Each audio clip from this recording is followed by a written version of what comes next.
नमस्कार दोस्तों, स्वागत है आपका हमारे चैनल मोटिवेशनल स्टोरी में। दोस्तों, यह कहानी है एक गरीब और अनाथ लड़के की जो बहुत गरीब था, जिसका नाम बृजमोहन था। वह एक सेठ के घर में काम करता था। उसके माता पिता इस दुनिया में नहीं थे। उसका जीवन बड़े कष्ट में चल रहा था। वह रोज पैसे कमाकर घर जाता था, खाना बनाता, खाता और सो जाता था। एक दिन उसने देखा कि एक वृद्ध व्यक्ति अपनी पीठ पर 3 गठरियां लाद कर एक शहर से दूसरे शहर जा रहा था। वह बहुत बूढ़ा था और काफी समय से इसी तरह यात्रा कर रहा था, और अंत में कुछ दूर यात्रा करने के बाद वह चलते चलते थक गया और एक पेड़ के नीचे बैठ गया। जब वह बैठा था तो उसकी नजर बृजमोहन पर पड़ी, जो उसी रास्ते पर जा रहा था जिस दिशा में वृद्ध व्यक्ति को जाना था। तभी बृजमोहन उस वृद्ध व्यक्ति के पास से गुजरा और उस वृद्ध व्यक्ति ने कहा कि सुनो बेटा, क्या तुम मेरी थोड़ी मदद कर सकते हो? ये गठरी बहुत भारी है और मैं बूढ़ा हो गया हूं। मैं इसका बोझ ज्यादा समय तक नहीं उठा सकता और मैं बहुत थक भी गया हूं। तो तुम मेरी मदद कर दो, गठरी ले लो और मुझे उस दूसरे गांव में ले चलो। बदले में मैं तुम्हें 3 सोने के सिक्के दूंगा। बृजमोहन उस वृद्ध व्यक्ति की सारी बातें सुनता है और उस वृद्ध व्यक्ति से कहता है कि कोई बात नहीं बाबा, मैं तुम्हारी मदद करने के लिए तैयार हूं। तुम बताओ कहाँ जाना है? यह कहकर बृजमोहन ने वृद्ध व्यक्ति की एक गठरी उठाई और अपने कंधे पर ले ली। तब युवा बृजमोहन को एहसास हुआ कि यह गठरी वास्तव में बहुत भारी थी। बृजमोहन और वृद्ध व्यक्ति दोनों सड़क पर आगे बढ़ गए और कुछ दूर आगे चले। कुछ ही समय बाद गांव समाप्त होने लगा और अब आगे एक सुनसान रास्ता जा रहा था। वे दोनों अपने पथ पर बड़े उत्साह के साथ आगे बढ़ रहे थे। जब वे भीड़ से बिल्कुल अलग हो गए तो बृजमोहन ने उस वृद्ध व्यक्ति से पूछा कि बाबा, गठरी में ऐसा क्या है जो इस गठरी का वजन इतना अधिक है? इस पर वृद्ध व्यक्ति ने बृजमोहन को जवाब देते हुए कहता है, कुछ नहीं बेटा, इसमें बस कुछ तांबे के सिक्के भरे हैं, इसीलिए गठरी का वजन इतना ज्यादा है। यह सुनकर बृजमोहन मन ही मन सोचने लगा कि यह बाबा जरूर कोई व्यापारी होगा, तभी तो इतने सारे तांबे के सिक्के लेकर जा रहा है। और फिर उसके मन में विचार आया कि मुझे क्या करना है, मुझे तो बस इस गठरी को इस गांव से दूसरे गांव ले जाना है। उसने तांबे के सिक्कों का विचार मन से निकाल दिया और अपनी धुन में मग्न होकर आगे चलने लगा। चलते चलते कुछ समय और बीता और वे दोनों एक नदी के किनारे पहुंचे। बृजमोहन बलवान और बहुत तंदुरुस्त और स्वस्थ था, इसलिए बिना सोचे समझे वह उस नदी में चला गया, लेकिन बूढ़े बाबा अभी भी किनारे पर खड़े थे।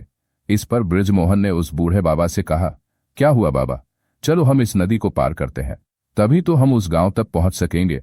इस पर बूढ़े बाबा बृजमोहन से कहते हैं, मुझे पता है बेटा कि हमें यह नदी पार करनी होगी, लेकिन जैसा कि तुम जानते हो कि मैं अब बूढ़ा हो गया हूं और मैं 2 गठरी लेकर इस नदी को पार नहीं कर सकता। अगर मेरा पैर फिसल गया तो क्या होगा? क्या तुम मेरी एक गठरी और ले सकते हो? मैं तुम्हें बदले में 3 सोने के सिक्के दूंगा। इस पर लड़का मुस्कुराते हुए बूढ़े बाबा से कहता है, बाबा, आप मुझे शर्मिंदा कर रहे हैं। इस पर बूढ़े बाबा मुस्कुराते हुए बृजमोहन से कहता है, बेटा तुम बहुत अच्छे इंसान लगते हो। इतना कहकर उसने दूसरी गठरी भी लड़के को थमा दी। उसने दूसरी गठरी अपने कंधे पर रखी। किसी तरह उन दोनों ने नदी पार कर ली। नदी पार करने के बाद बातें करते हुए बृजमोहन ने भिखारी से कहा, बाबा, इस दूसरी गठरी में क्या है? यह भी बहुत भारी है। इस पर बूढ़े बाबा ने बृजमोहन को जवाब देते हुए कहा, बेटा, इसमें तो चांदी के सिक्के हैं, इसीलिए यह पोटली भी बहुत भारी है। उस फकीर की ये सब बातें सुनकर अब उस लड़के का दिमाग तेजी से काम करने लगा। वह सोच रहा था कि एक गठरी में तांबे के सिक्के हैं और दूसरी में चांदी के सिक्के हैं।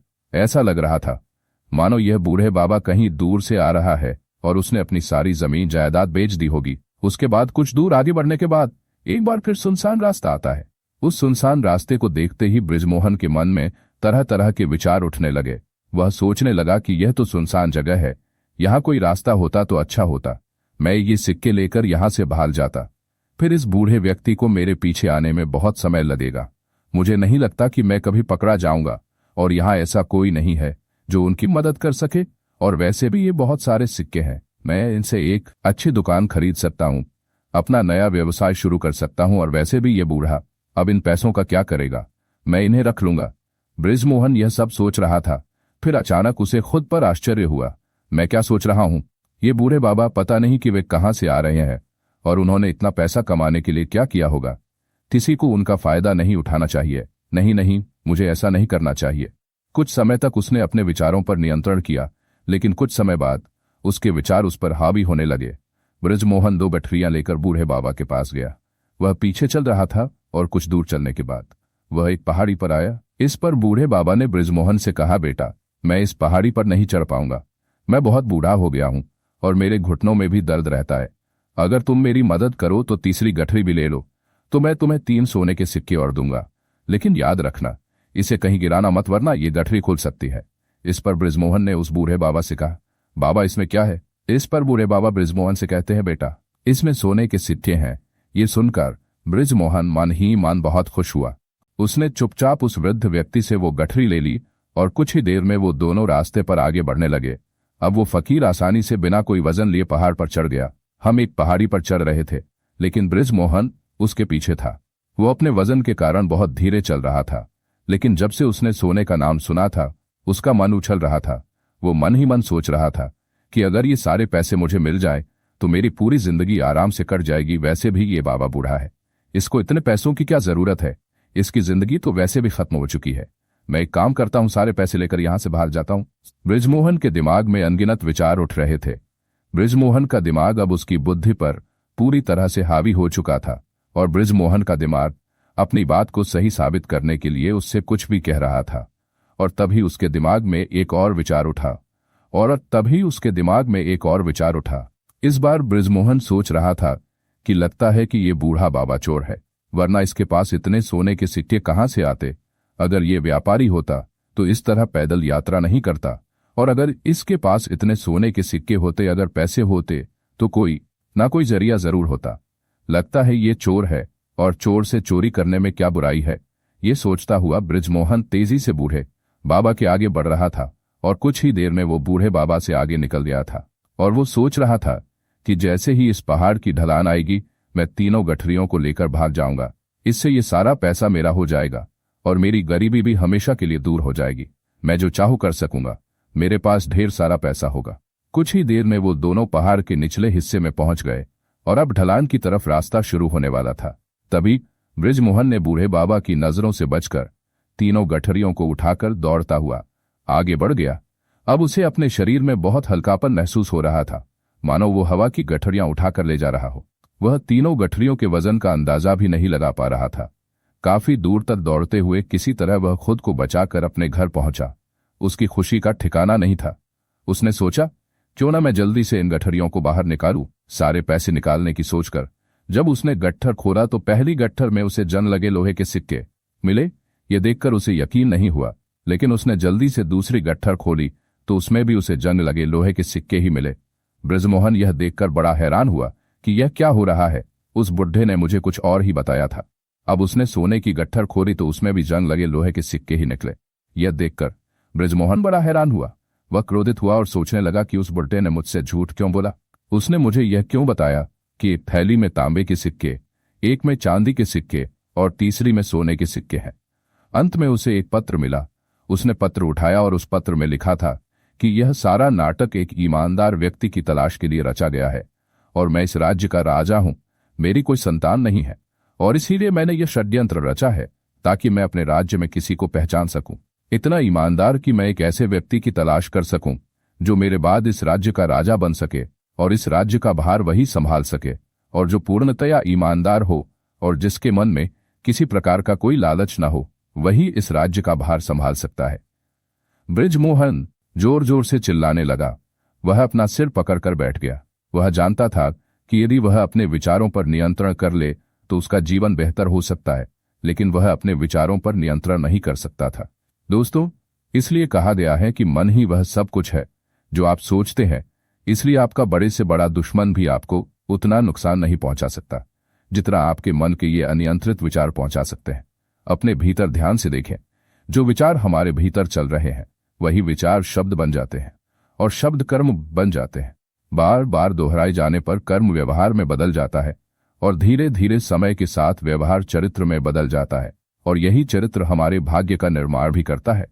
इसलिए हमें अपने विचारों के प्रति हमेशा सचेत रहना चाहिए। विचार बहुत जल्द ही एक विशाल वृक्ष का रूप ले लेते हैं और हमारी बुद्धि की सोचने समझने की क्षमता को पूरी तरह से नष्ट कर देते हैं। जैसा कि आपने इस कहानी में देखा कि कैसे बृजमोहन के दिमाग ने उस पर कब्जा कर लिया था और उसकी सही गलत सोचने की क्षमता पूरी तरह से नष्ट हो गई थी, जिसके कारण वह समझ नहीं पा रहा था कि उसे क्या करना चाहिए, और उसके लालच ने उसमें इतनी ऊर्जा भर दी कि उसने तीनों गठरियां उठाईं और वहां से भाग गया। इसीलिए जब आपके मन में पहली बार कोई गलत विचार उठे तभी उसे जड़ से उखाड़ फेंकना चाहिए, नहीं तो वह एक विशाल वृक्ष का रूप ले लेगा और आपको किसी गलत रास्ते पर धकेल देगा, यहां तक कि आप उसे रोक भी नहीं पाएंगे। लेकिन अब आपके मन में यह सवाल उठ रहा होगा कि हम अपने मन के विचारों को कैसे नियंत्रित कर सकते हैं। हमारा मन इतना चंचल है, इतना शक्तिशाली है कि वह हम पर हावी हो जाता है, हम चाहकर भी उसे नियंत्रित नहीं कर पाते हैं। इसके जवाब यह है, ऐसा कहा जाता है कि जब भी आप कोई काम करने जा रहे हों तो सबसे पहले आपको अपने आप से पूछना चाहिए कि मैं जो भी करने जा रहा हूं उसके पीछे मेरी मंशा क्या है। क्या मैं दूसरों को दुख पहुंचाना चाहता हूं या दूसरों को नीचा दिखाना चाहता हूं? खुद से सवाल करें, खुद को जगाएं। जब आप अपनी मंशा के प्रति सचेत हो जाएंगे, जब आप अपनी सोच के प्रति सचेत हो जाएंगे, तभी आपके भीतर सकारात्मक ऊर्जा का प्रवाह होगा। तभी आप सकारात्मक मंशा से जुड़ना शुरू करेंगे और आपके मन के भीतर बसी वो नकारात्मक ऊर्जा दूर हो जाएगी और दिन प्रतिदिन नकारात्मक इरादे कम होने लगेंगे। लेकिन याद रखिए, ऐसा आपको हर रोज करना है और आपको हमेशा ध्यान रखना है कि आपको सिर्फ अच्छा ही सोचना है। आपके इरादे हमेशा अच्छे होने चाहिए, तभी आप दुखों और परेशानियों से बच सकते हैं, वरना आप इसी तरह दुखों और परेशानियों से घिरे रहेंगे और कभी भी इससे बाहर नहीं निकल पाएंगे। दूसरी बात, अपने मन के प्रति जागरूकता विकसित करें, जिससे आपका मन धीरे धीरे शांत होता जाएगा और आपके मन के भीतर रहने वाली नकारात्मक ऊर्जा और नकारात्मक विचार खत्म होने लगेंगे और आप शांति महसूस करेंगे। और इसके लिए आपको बस इतना करना है कि इस पल में जो कुछ भी आपकी आंखों के सामने हो रहा है उसे देखते रहना है। आपके अंदर जो कुछ भी चल रहा है, आपके मन के अच्छे और बुरे विचार, आपकी भावनाएं और अपनी यादों पर बिना प्रतिक्रिया किए आपको सिर्फ देखते रहना है, जिससे आपके मन में चल रहे सभी विचार तुरंत गायब होने लगेंगे। आपका मन खाली होने लगेगा और आप नकारात्मक विचारों के बारे में सोचने से बच सकते हैं और आप इन दुखों और परेशानियों से भी दूर रह सकते हैं। इसीलिए जो अपने आप को देखता है वही सबसे बड़ा तपस्वी है, यानी जो अपने मन में चल रहे विचारों को बिना प्रतिक्रिया किए सिर्फ देखता है और उन पर प्रतिक्रिया नहीं करता, सिर्फ उन्हें देखता है और समझता है। असलियत में मन को सिर्फ वही नियंत्रित कर सकता है और वही अपना जीवन खुशी से जीता है और खुशी से जी सकता है। इसलिए अगर आप भी अपना जीवन सुखी और समृद्ध बनाना चाहते हैं तो सबसे पहले आपको अपने मन को नियंत्रित करना पड़ेगा, अपने मन को खाली करना पड़ेगा, आने वाले विचारों के प्रति जागरूक होना पड़ेगा। दोस्तों, उम्मीद है अगर आपने आज के वीडियो से कुछ जरूर सीखा होगा तो इस वीडियो को लाइक करें और अपने दोस्तों के साथ शेयर करें। चैनल पर पहली बार आए हैं तो सब्सक्राइब करना ना भूलें। धन्यवाद। मिलते हैं एक नई कहानी लेकर। नमस्कार।